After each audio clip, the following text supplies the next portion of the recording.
Tangkas bersenjata, bijak laksmana, rakanan jauh, erat sepakat, rakyat sejahtera, maju laksana, sayangi Malaysiaku, mengharap berkat. Bismillahirrahmanirrahim. Assalamualaikum warahmatullahi wabarakatuh. Bersyukur kita kepada Ilahi dengan limpah kurnianya dapat jua kita bertemu di Darul Al-Farabi ini untuk menghadiri sebuah madrasah ilmu, kerana para malaikat melebarkan sayapnya agar kita terus dipayungi lembayung rahmatnya. Hujan emas perak di negeri orang, hujan keris lembing di negeri sendiri, baik juga di negeri sendiri, kerana hujan panas permainan hati, susah senang permainan hidup. Hadirin, daripada kata-kata yang dilontarkan seperti tadi, izharlah bahawa meskipun negara kita mempunyai kekurangan, tipis kelompongan dan kecil kekilafan, namun sebagai seorang warga negara yang cinta, sayang dan patuh kepada negara, kita sewajarnya bertanya maruah negara yang pernah dipijaknya ketika zaman penjajahan Jepun dan British. Jika kita masih kembali sejarah silam, tersingkap makna daripada ungkapan tersirat itu tadi, kami seakan-akan terpanggil untuk membicarakan sebuah forum remaja yang bertajuk Sayangi Malaysiaku. Sebelum kita berdiskusi lebih lanjut mengenai tajuk ini, elok sekali saya memperkenalkan rakan panel yang terpilih berdasarkan kepimpinan, kepribadian dan kecemerlangan akademik mereka di sekolah. Orang kata, tak kenal maka tak cinta, dah kenal jangan jatuh cinta, kerana saya telah berpunya hanya Tuhan yang Esa. Nama diberi Muhammad Rafi Syafi'i bin Rafi, menjawat jawatan sebagai naib Ketua Umum 2 SMK Agama Pahang. Di sebelah kanan saya ialah Saudari Nurul Ain Batsyah binti Syarizam, menjawat jawatan sebagai Setiausaha Badan Ketua Pelajar SMK Agama Pahang. Jauh sungguh saling melamun, fikirkan apa lagi saudari? Fikirkan isu semasa. Di sebelah kiri saya pula, Saudara Muhammad Safwan Ali bin Muhammad Syukri yang cukup segak pada hari ini merangkap Ketua Umum SMK Agama Pahang. Apa serius ya muka saudara? Adakah saudara telah bersedia untuk meneruskan diskusi kita pada hari ini? Alhamdulillah. Ya, saya sudah bersedia. Di sebelah sana pula, kecil di kandung ibu dan besar di kandung adat, Saudari Sofia Balkis binti Azli, Timbalan Ketua Umum SMK Agama Pahang. Saudari kelihatan semua ceria pada hari ini. Apa kabar saudari? Kabar baik, Tuan Pengerusi. Tanpa melengahkan masa, saya terus membuka tirai perbincangan. Kita telah bermasak dengan konsep Sayangi Malaysiaku, namun saya yakin masih ramai yang belum menghayati konsep ini dengan sewajarnya. Saudara Ain, apakah konsep dan pengertian Sayangi Malaysiaku dari pelbagai aspek? Terima kasih saudara pengurusi majlis yang tampak kacak yang pada hari ini. Kecil-kecil cili padi, semua bericak dan berisik saudara-saudara pengurusi. Baiklah, untuk pengetahuan pengurusi, ahli panel dan hadirin sekalian, Sayangi Malaysiaku merupakan tema Hari Kebangsaan yang mula dilancarkan pada 28 Ogos 2018 dan diteruskan lagi pada tahun 2019. Tema ini merupakan satu seruan, satu ancakan dan satu matlamat agar seluruh rakyat Malaysia terdiri dari berbagai budaya dan kaum tertanam dalam jiwa mereka rasa sayang akan negara, memulai dari lebuh hinggalah ke ayah kita.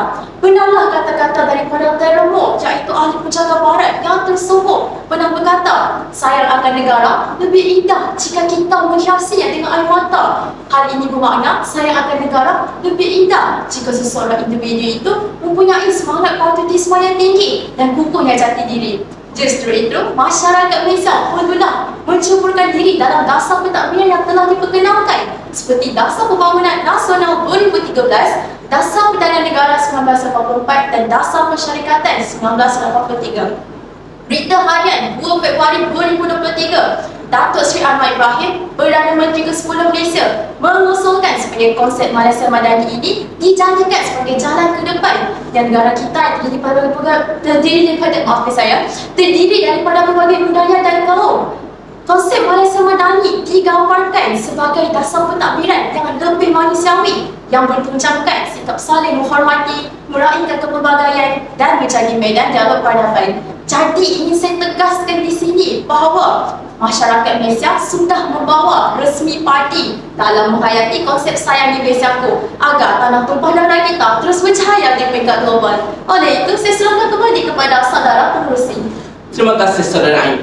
Kini, saya telah yakin bahawa sidang telah pun jelas akan konsep Sayangi Malaysiaku.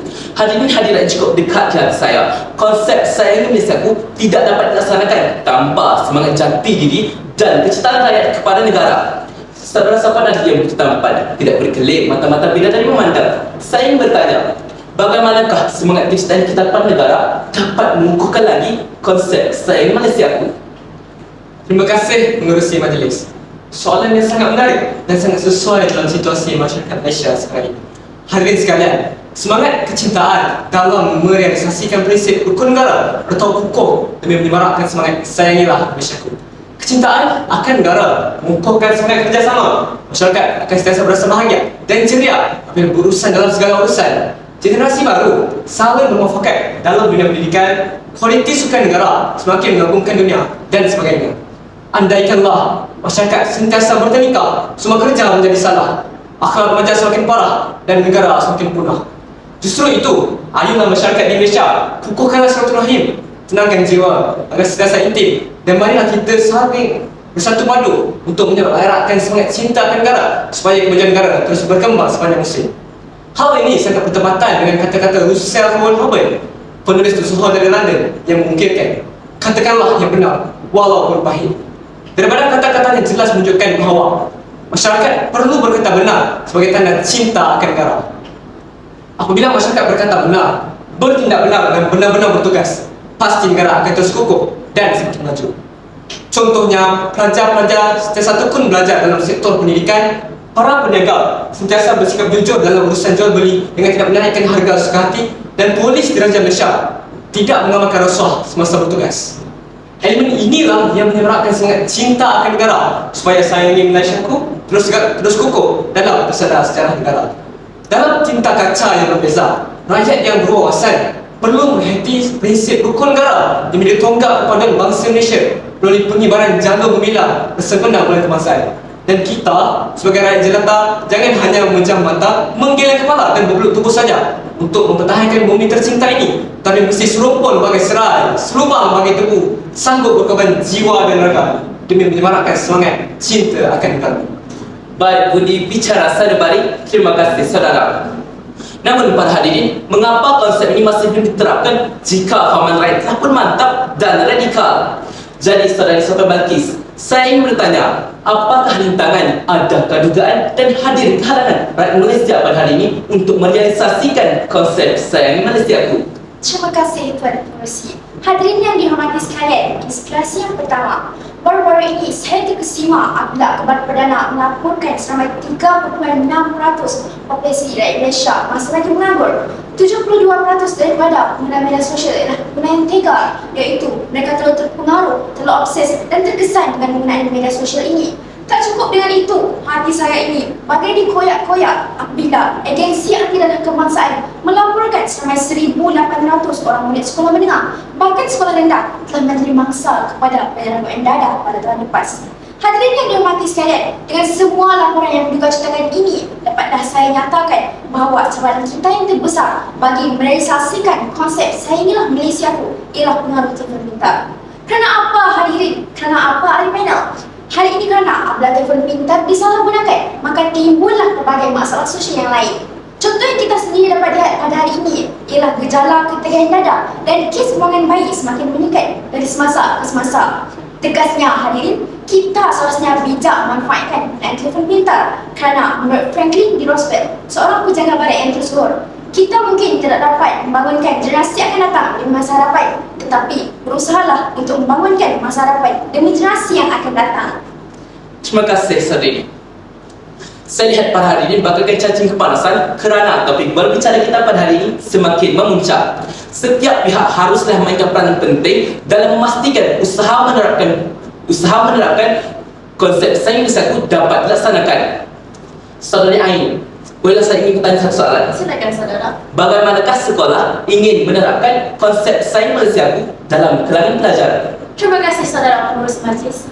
Inspirasi yang kedua, sekolah merupakan institusi pendidikan yang mampu menyemarakkan lembaga sayangi Malaysiaku dalam kalangan pelajar. Selaras dengan tuntutan itu, Kementerian Pendidikan terus menyuburkan falsafah pendidikan negara melalui penghayatan Pelan Pembangunan Pendidikan Malaysia 2013 hingga 2014 dipraktikkan dalam pembelajaran abad ke-21 agar aspirasi murid terus membuka melalui aspek pengetahuan, kemahiran berfikir, kemahiran memimpin, kemahiran berbahasa, etika dan kerohanian dan identiti nasional. Asas yang kukuh inilah mampu mencermakan sayangi Malaysiaku di hati generasi baru, dan mereka ini seperti kata bidalan, melayar nahoda, berjalan dengan yang tahu, berkata dengan yang pandai. Impak pengaplikasian Sayangi Malaysiaku, inilah pelajar kelahiran Malaysia baru-baru ini, Nusaibah Mazli, 24 tahun, yang menuntut di Universiti Georgetown, Qatar, yang meraih 6 anugerah, yang antaranya anugerah summa cum laude, iaitu anugerah pelajar paling cemerlang, anugerah penyelidikan, anugerah tesis terbaik, anugerah pelajar paling cemerlang, pengkhususan bidang politik dan hubungan antarabangsa, serta meraih markah cemerlang keseluruhan semester, iaitu purata grade kumulatif CGPA 4.0.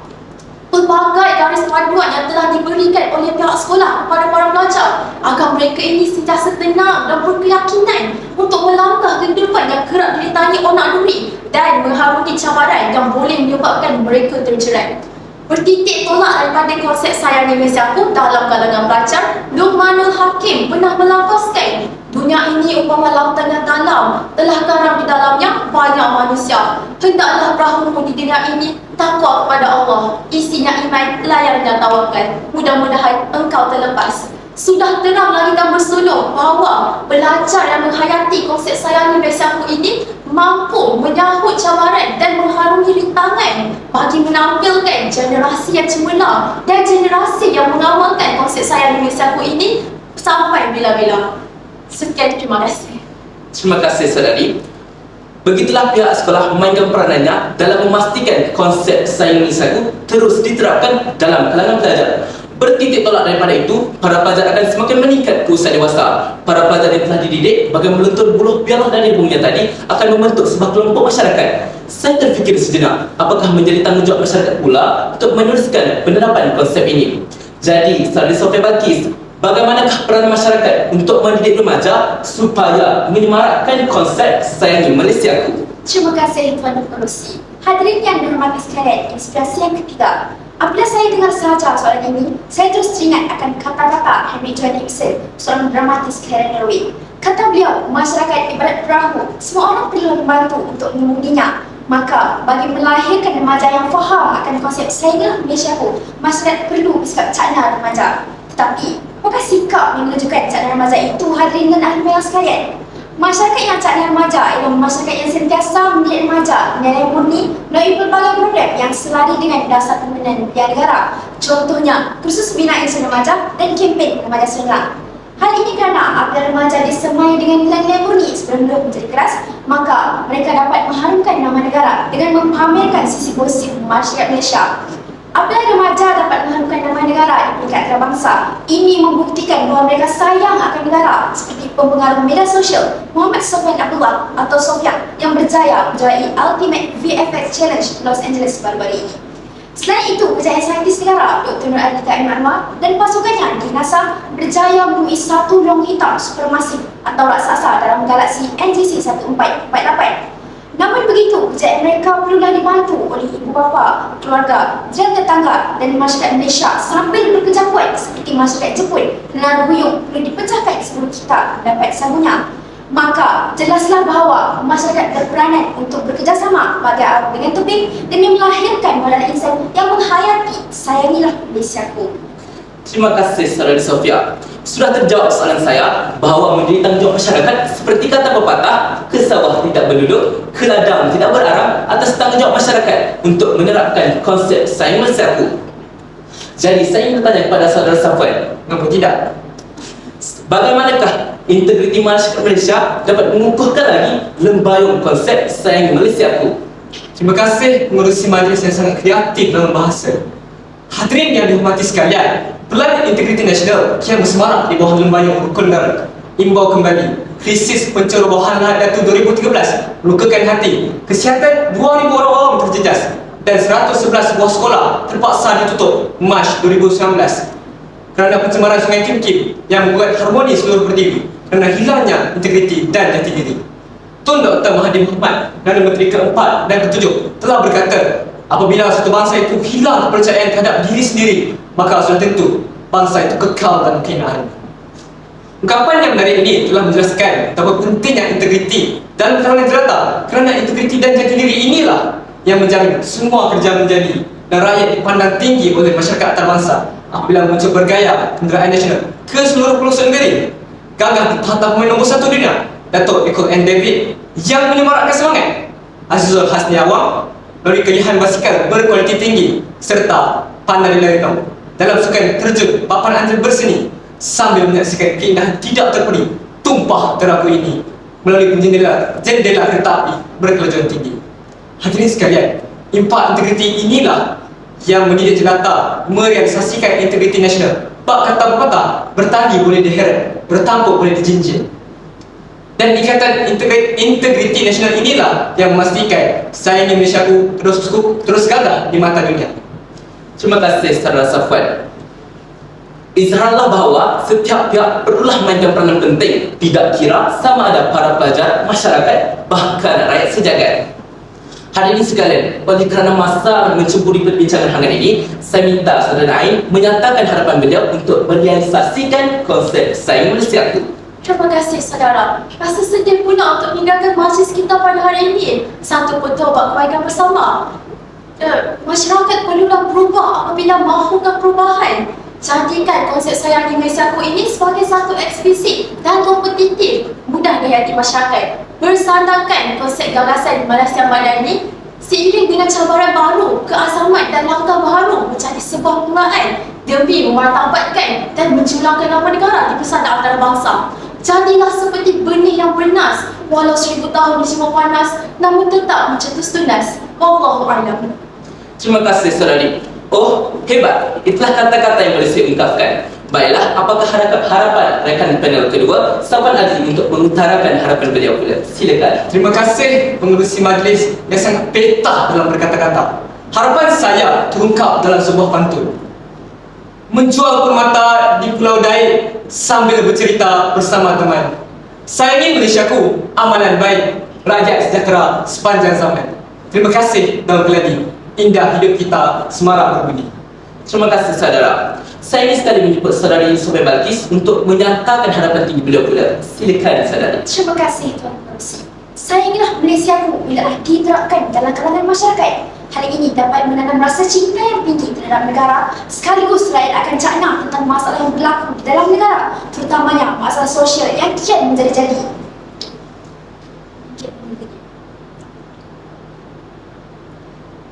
Kebanyakan orang dalam kalangan masyarakat adalah penolong utama ke arah peningkatan masalah sosial ini. Sekiranya masyarakat bersikap prihatin akan masalah seperti ini, nescaya segala-galanya dapat dimantras dan membawa kepada kesejahteraan negara yang amat diidam-idamkan oleh kita semua. Justru itu, semua pihak haruslah berganding bahu bagi merealisasikan budaya Sayangilah Malaysiaku. Terima kasih saudari. Tuntasnya, ayuh hadirin sekalian, sayangilah diri sendiri kerana orang yang menyayangi dirinya bermakna dia menyayangi keluarganya. Orang yang menyayangi keluarganya bermakna dia menyayangi masyarakat, dan orang yang menyayangi masyarakat pasti akan menyayangi negaranya. Dan kata-kata ini sesuai dengan slogan yang kita semarakan, iaitu Sayangi Malaysiaku. Kini langkah telah pun sederhana, ilmu telah pun mantap, usaha perlulah kerap agar negara disanjung harap.